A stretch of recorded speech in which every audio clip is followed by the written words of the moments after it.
Hello po mga kapanda, tayo magpo-fold ng blanket dito sa master bedroom. Ayan.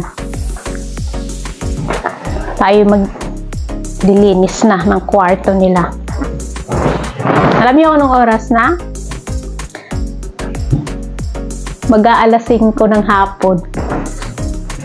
Ngayon pa lang ako magtutupi ng yung kanilang blanket. So, ang dami ko kasing ginawa kanina. Namalengke pa ako. Inayos ko pa yung pinamalengke ko nung oras ako nakauwi kanina. So, alas 3 yata ng hapon. Tapos, syempre, ang dami-dami ko pang inayos ko pa yung mga pinamili natin. Mga karne, mga gulay. Ayan, ayos ko pa. Nag-marinate pa ako. Nagluto pa ako. So, ngayon, dito naman tayo sa may kwarto ng aking mga amo. Mas marami akong oras sa kusina kanina. Grabe. Sobrang, alam mo yun, sobrang pagod. Tapos nakipagdaldalan pa ako kanina sa supermarket kasi nakita ko yung kaibigan ko.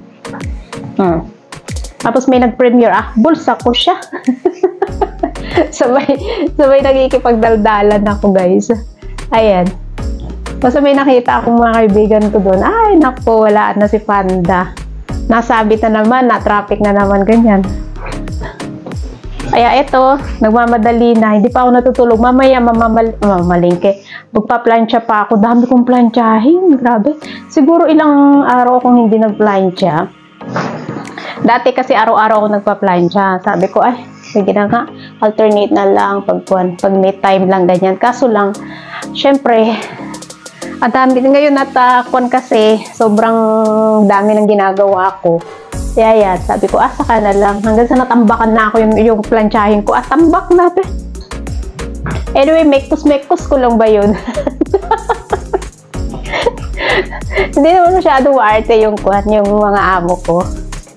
Yan. At saka isa pa, wala naman ng pang damit trabaho yung amo kong babae. Gawa ng walang trabaho. So, ang pinaplansya ko na lang is yung pag yung lumalabas siya, ganyan. Pero paminsan-minsan lang naman lumalabas yung amo kong babae. Tapos yung amo lalaki naman yan, everyday yan, araw-araw siyang nagtatrabaho. Tapos yung alaga ko naman, dito lang din sa bahay, pareho sila ng nanay niya. So, nasa kwarto siya. Pagkatapos niyang kumain kanina, pinagluto ko sila ng lunch. Doon na naman siya sa kwarto niya. Magkukulong na naman yan sa kwarto niya. Ganyan lang naman kami dito. Tapos ito, tutupi ko. Then mamaya-maya naman, matutulog ulit yung among babae. Pero andun siya sa kusina. Ewan ko kung nung kinakain niya na naman. Yung amo ko kasing babae, pag after niyong kakain, no? Pag nasa kusina yan, di ba, naayos ko na yung kusina. Wala nang masyadong mga kalat-kalat, ganyan. Mamaya-maya, pagpunta ko na naman doon, ano na naman ang kinakain? Sabi ko, ano na naman kinakain? Sabi ko, gano'n. Gutom, lagi siyang gutom, grabe. Sabi yung amo kong babae, laging gutom. Ayan, maglilinis pa ako ng CR. So, ito. Sabi ko pang gagawin, Diyos ko. Nakapoy man. Uy, ayan guys. Magkuhan lang ako. Update lang ako. Ayan. Maraming po salamat sa walang sawa na inyong pagsuporta sa aking premiere at sa mga laging nagpapasugod sa ating sa aming may mga premiere. Hindi lang ako, marami kaming mga pinapasugod nila sa mga live. Maraming pong salamat sa inyo sa pang-umaga at panghapon at saka sa panggabi. Minsan sa talaga ako yung oras ko talaga pag yung sa hapon na talagang gahol na talaga ako niyan. Kasi pag sa umaga naman kahit papaano, pero super busy pa din, pero nakaka-support pa din kahit papaano. Basta wag lang magising ng maaga yung amo ko. Pag nagising ng maaga yung amo kong babae na ako, Diyos ko Lord, nakakaloka. Nagtataguan kami, para kaming patintero. Alam mo yung sinisilip ko siyang gano'n. Dot, gano'n. Pag yung halimbawang nasa CR siya, yan, sige, nakikipagdaldalin ako sa live. Tapos pag alam ko nang lalabas siya, ay, gawa naman ako, kung ano-ano na yung mga ginagawa ko, ganyan ba.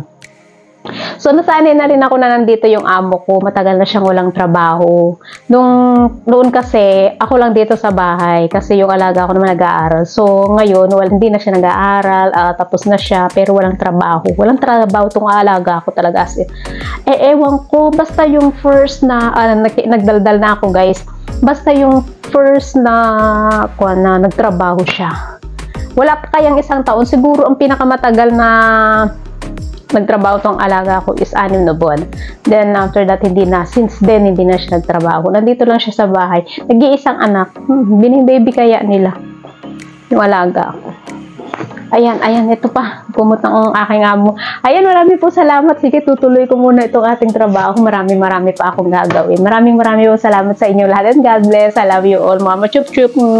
Sa ating silent viewers at saka sa lahat ng mga super chatters, maraming po salamat sa pagbibigay ninyo ng blessing sa amin. Ayan po. Thank you po. God bless you all.